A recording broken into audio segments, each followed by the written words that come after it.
बिस्मिल्लाहिर्रहमानिर्रहीम। अस्सलाम वालेकुम। आप देख रहे हैं ज़ायके का सफ़र विद अमरीन। आज ज़ायके के सफ़र में मैं लेकर आई हूँ यूनिक सी रेसिपी आप सबके लिए, बहुत ही जल्द बनने वाली। इसको बनाने के लिए हमें चाहिए, ये मैं 1.5 किलो आलू लिए हैं। इनको मैंने धोकर इनका छिलका उतार कर इस तरह मैं कट कर लूँगी।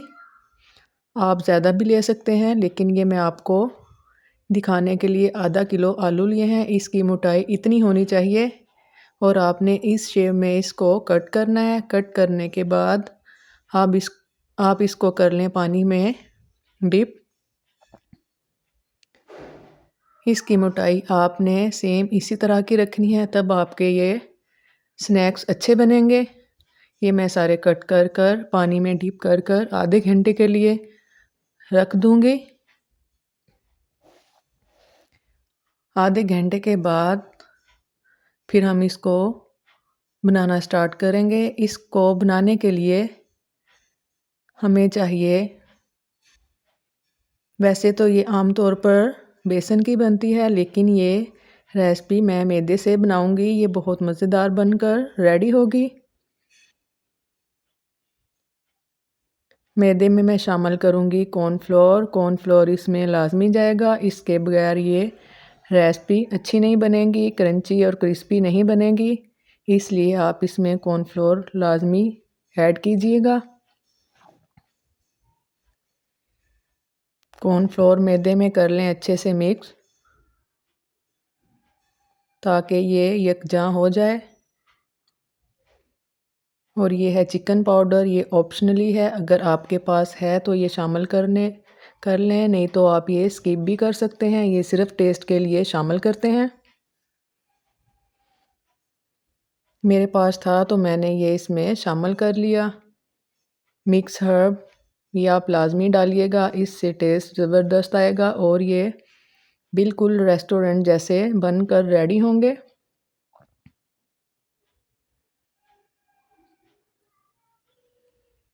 और ये स्पाइसेस इनकी क्वांटिटी मैंने ऊपर लिख दी है, आप ये नोट कर लें।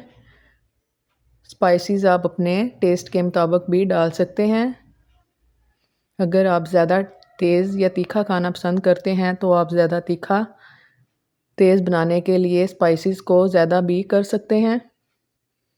अब आप लें इसमें पानी, थोड़ा थोड़ा कर कर मैं इसमें पानी शामिल करूँगी और मिक्स करते जाऊँगी। यकदम से हमने सारा पानी शामिल नहीं करना कि हमारा ये जो हम बना रहे हैं मिक्सर ये ज़्यादा पतला ना हो जाए, इसलिए मैं थोड़ा थोड़ा कर कर इसमें शामिल करूँगी। और मैं आपको बताऊँगी कि किस तरह की कंसिस्टेंसी हमें चाहिए इस लिक्विड को तैयार करने के लिए। पानी आपने थोड़ा थोड़ा ही इसमें ऐड करना है।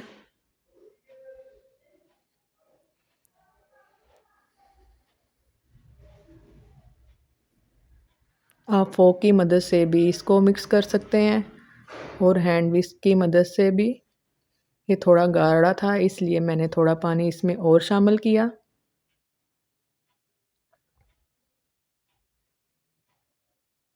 ये मैदे से ही बनते हैं और आप ये मैदे से ही बनाइएगा।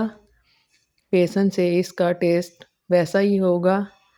ये देखें, सेम इस तरह की कंसिस्टेंसी हमें चाहिए। स्पून डालकर आप चेक कर लें, अगर स्पून के साथ ये इस तरह चिपका रहेगा तो ये परफेक्ट है।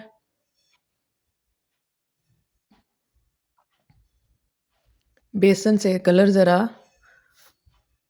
डार्क हो जाता है, इसलिए हमें डार्क कलर नहीं चाहिए। ये जो आलू हमने पानी में डिप कर कर रखे थे, अब आप एक नीट सा कपड़ा लें और इसको काउंटर पे बिछा लें और एक एक आलू, पानी हमने इनमें से स्टेन कर दिया था।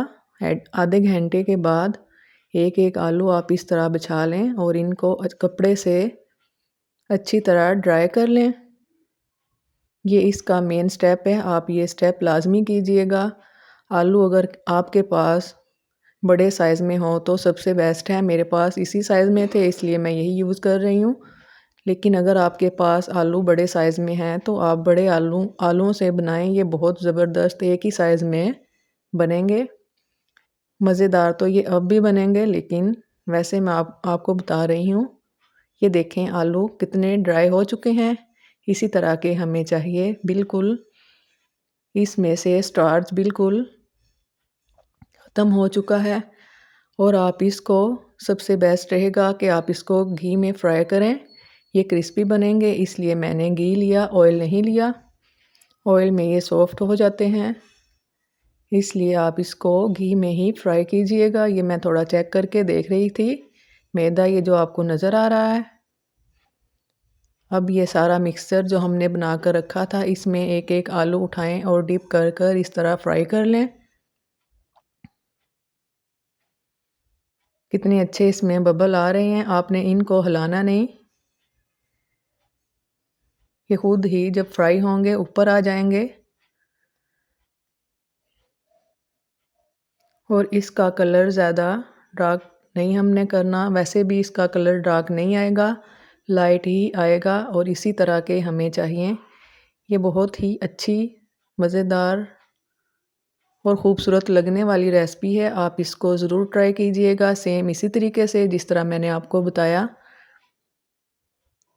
ये टी टाइम के लिए बेस्ट रेसिपी है। हमारे शाम का टाइम था 4 बजे का, मैं ये रेसिपी रेडी कर रही थी और मैंने सोचा आपके साथ भी ये शेयर करूं।